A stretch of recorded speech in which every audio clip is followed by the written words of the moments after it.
Olá, meu amigo e minha amiga, sejam bem-vindos a mais um Portal do José e o meu muito obrigado a todos vocês que têm feito nosso portal crescer tanto através de convites que vocês fazem para outras pessoas virem para cá também e vocês que torcem pelo crescimento do nosso portal. A cada pessoa nova que se inscreve aqui é motivo de grande satisfação de todos nós que debatemos todos os dias os problemas brasileiros, os problemas da humanidade que tem reflexo aqui na nossa realidade e que querem fazer alguma coisa também para ajudar com que outras pessoas entendam o que está acontecendo no nosso país. A gente precisa muito revelar a cada dia as armadilhas que foram montadas através de muitos anos, décadas, séculos, contra a realidade do povo brasileiro nos dias de hoje. Infelizmente, a maior parte do povo não sabe o que está acontecendo e, sem saber o que está acontecendo, não é capaz de agir, não é capaz de votar, pelo menos nesse sistema democrático que nós temos, de uma forma que a gente possa ajudar a mudar a realidade concretamente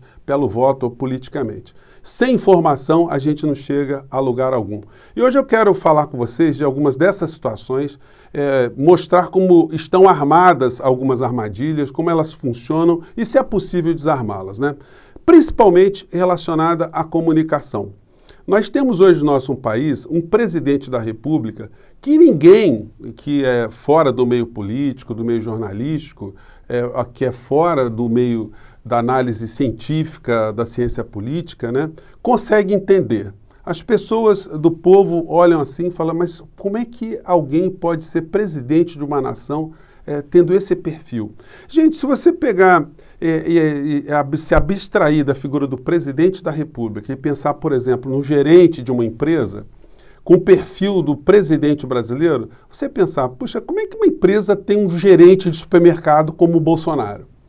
Como é que uma oficina mecânica pode ter um gerente como o Bolsonaro? Como é que alguma coisa pode funcionar tendo uma figura como o Bolsonaro, que nunca administrou nada na vida privada e, de repente, vira o administrador de um país tão complexo como o nosso, colocando as ideias do pequeno mundinho dele como se fossem as ideias gerais a serem implementadas para uma nação tão diferente, tão complexa como é a nação brasileira, né? E o que me assusta muitas vezes é o comportamento dos analistas que a gente tem contato pelas redes e pelos jornais, sobretudo jornais impressos. Como exemplo, gente, de algumas dessas armadilhas que estão em funcionamento, eu quero pegar aqui o texto da jornalista Vera Magalhães. Ela escreve para vários jornais e também ancora alguns telejornais, enfim. Ela é muito respeitada, enfim, a pessoa tem posições muito interessantes às vezes, né, e às vezes posições muito contestadas, enfim, mas faz parte. Mas o que me deixa assim super abismado é uma certa inocência ou ingenuidade de muitos jornalistas aqui no nosso país, que não mergulham fundo, alguns têm consciência como funcionam algumas armadilhas, mas eles não podem denunciar as armadilhas porque eles estão presos dentro dessa armadilha e são remunerados por quem mantém essas armadilhas funcionando. Ela diz aqui no texto dela, se referindo ao Bolsonaro, assim também como mais uma pessoa, mais um jornalista, demonstrando a sua inconformidade de ter o Bolsonaro à frente do nosso país. Então o texto diz, ora ruge, ora mia, mas sempre destrói.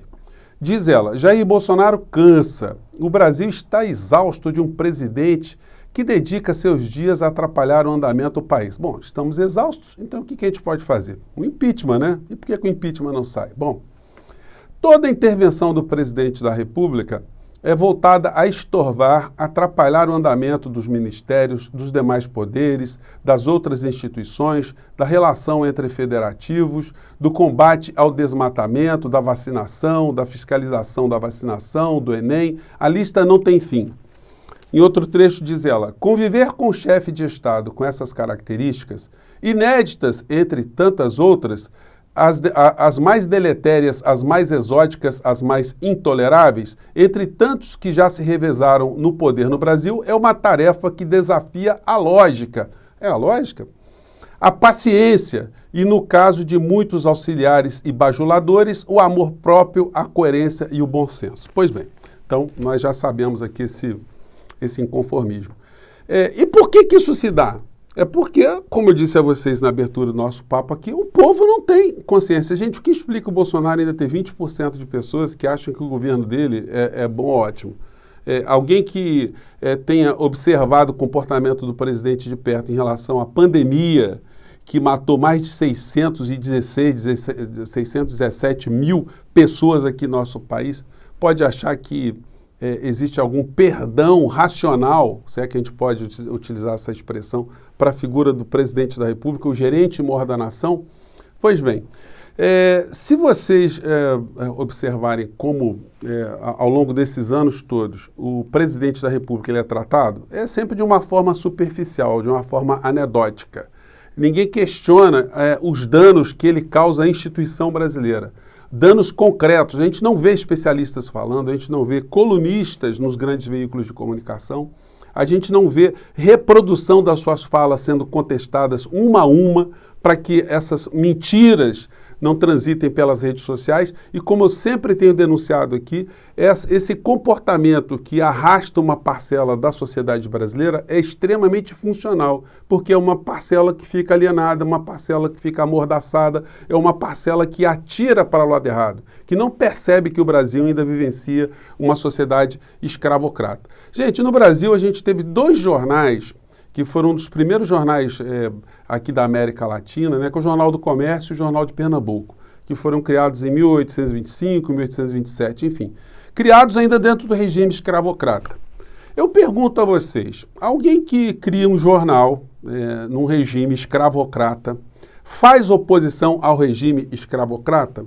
Quem eram os patrocinadores daqueles jornais já naquela época? Bom, recebiam dinheiro dos senhores de engenho, os senhores escravocratas, que operavam com comércio à base do trabalho escravo. Então, qual era a possibilidade desses jornais da época fazerem críticas ao sistema escravocrata? O Diário de Pernambuco até começou a ter uma posição mais libertária, mas o Jornal do Comércio não entrava nessa questão, porque era parte da estrutura montada àquela época. E hoje, quando a gente fala dos jornais, dos grandes veículos de comunicação, eles estão atrelados a que interesses? Interesses do povo brasileiro?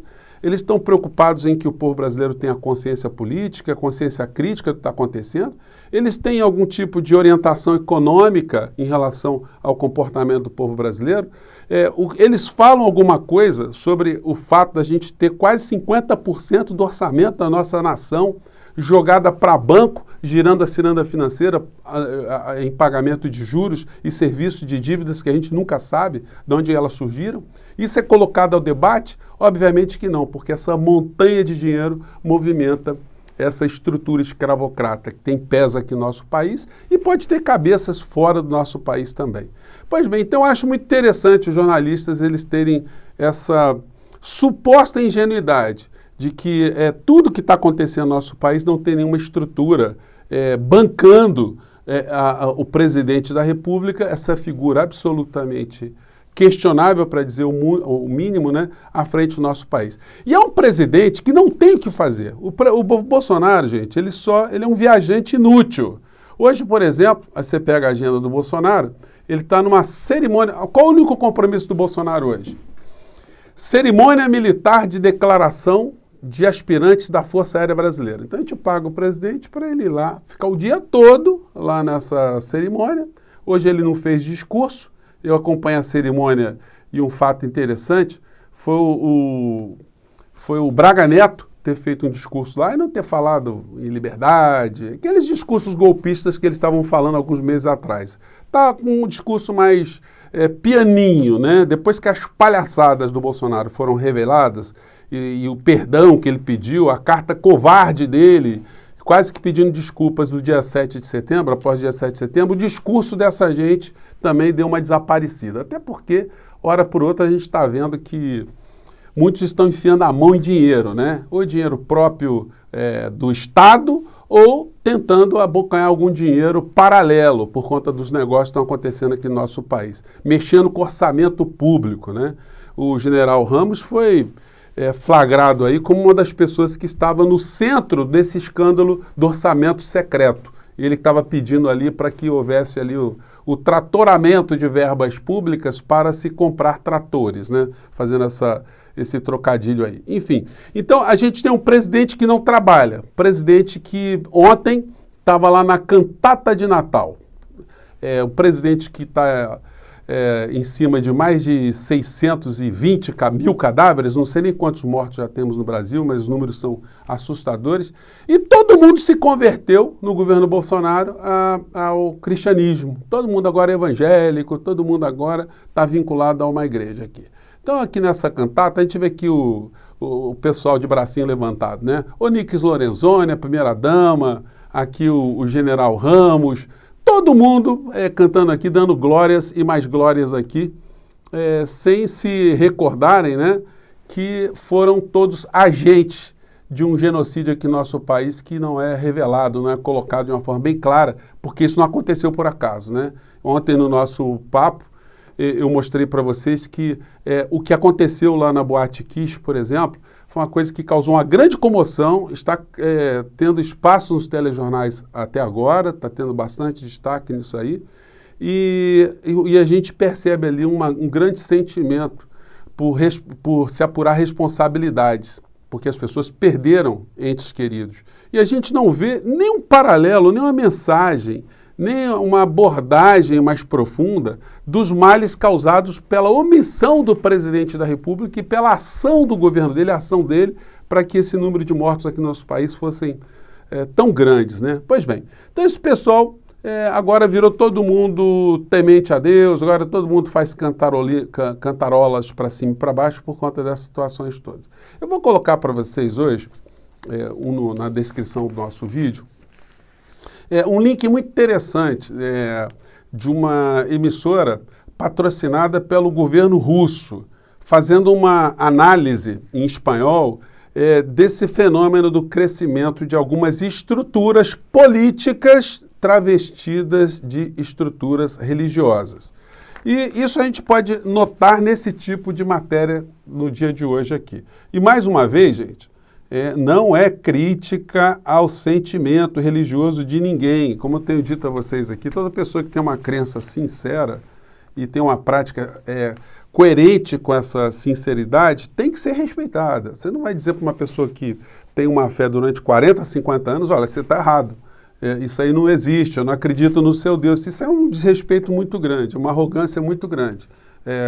Você mexer com esse tipo de sentimento de uma pessoa. E o assunto é muito complexo também, porque ele envolve a esperteza de exploração desse sentimento das pessoas. A matéria diz, na largada do Tour, Mendonça diz que confiou na aliança.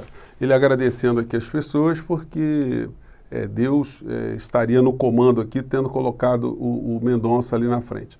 E na cerimônia, gente, comandada pelo Malafaia, foi impressionante como autoridades estiveram presentes nesse encontro aqui. Eu não vou nem colocar o áudio, vou colocar assim só a mensagem, aí vai mostrando aqui uma série de juízes, desembargadores, de pessoas do Poder Judiciário de uma maneira geral, Ministério Público, governantes, deputados, todo mundo ali batendo palma ao final da história para o André Mendonça, como se fosse de fato, enviado de Deus. Para cumprir uma missão terrena, né? Enfim. Mas o vídeo que eu estou me referindo a vocês, que eu vou colocar, dessa emissora, ele fala coisas muito interessantes, mostrando esse fenômeno, né? Um fenômeno que faz com que as religiões ou igrejas tenham crescimento em lugares onde o Estado não está presente, onde o cidadão está abandonado, onde há uma grande desigualdade social, e uma grande despolitização, o IDH muito baixo da sociedade. Essas pessoas encontram nas agremiações religiosas um sentimento de pertencimento e muitas delas conseguem resolver algumas demandas pessoais, algumas questões, porque elas se irmanam de uma maneira geral. Obviamente, quem organiza essa estrutura toda recebe uma comissão. É como se a gente tivesse uma uberização, né, da fé, vamos dizer assim. Alguém faz a intermediação e tem o controle e acaba ganhando uma parcela importante da prestação dos serviços, vamos dizer assim. Gente, quando eu uso essa expressão, não se choquem não, porque essas igrejas, de uma maneira geral, elas têm estruturas empresariais, elas cumprem metas de arrecadação, os membros são promovidos em função do desempenho que tem em determinados lugares, é assim que eles funcionam. E eles estão cada vez mais se metendo em política de uma forma diferente da Igreja Católica, por exemplo, que nunca colocou padre para disputar a eleição. E já nessas igrejas novas, né, recentes, em relação à história do cristianismo, eles estão entrando firme na política. E essa matéria aqui, vou colocar só um trechinho aqui, gente, só para ilustrar um pouquinho, para vocês verem que dá para entender, porque é em espanhol e o Google tem uma ferramenta que você pode colocar a tradução também. Vamos pegar um trechinho aqui que é muito interessante. Vamos lá. La influencia evangélica en América Latina crece cada día, algo que preocupa a algunos y alegra a otros, pero que a estas alturas nadie niega. Pero, ¿quiénes conforman los lobbies políticos del evangelismo? ¿Cuáles son sus objetivos? ¿Cómo y hacia dónde pueden moldear la política regional? ¿Están ligados a alguna ideología en concreto? Então, assim, eles vão mostrando o crescimento dessas agremiações religiosas na América Latina inteira. E eles trazem um professor para falar também, que é muito interessante. Eu tentei comprar o livro dele, mas não tem o livro impresso, só tem um livro pela internet mesmo, né? Traduzido para o português se chama Poder Evangélico. Como os grupos religiosos estão criando, né, se metendo com a política na América Latina. O autor é Ariel Goldstein. Ele é uma figura que entende muito sobre o Brasil e quando eu voltar aqui a fazer entrevistas, eu vou tentar trazê-lo aqui também no nosso novo formato que eu estou montando aqui. Então, gente, essa estrutura de poder político-religioso, junto com a omissão dos grandes veículos de comunicação, no final da história, ele sustenta uma figura como o presidente da República, que através dessas aproximações, porque ele não tem nada de religioso, e muitas dessas pessoas que estão se juntando a agremiações religiosas, não tem nada de religiosos também. Eles estão ali para finalidades políticas, econômicas ou eleitorais, ou tudo junto e misturado ao mesmo tempo. Então, esses fenômenos todos ajudam a gente a entender o que está acontecendo aqui no nosso país. E nós estamos trafegando no meio dessas armadilhas todas. Como mostrar para o cidadão que os nossos problemas reais, eles não são problemas superficiais, eles são resolvidos através das ações dos homens aqui na Terra. Como a gente faz para romper o bloqueio da desinformação aqui no nosso país? Como a gente faz espaços como esse nosso aqui, as reflexões que eu jogo todos os dias para vocês, chegarem a mais pessoas? Bom, gente, essas são as questões do dia de hoje. Teríamos mais assuntos aqui, mas para não ficar muito longo, vou ficar por aqui. Não deu nem para comentar a live do presidente da República, que está ficando cada vez mais esvaziada. Enfim, mas a gente vai voltar aqui para falar de mais temas, porque esse povo não descansa e a gente também não pode descansar, né? Eu fico por aqui, gente. Um grande abraço, muito obrigado e até o próximo encontro. Até lá!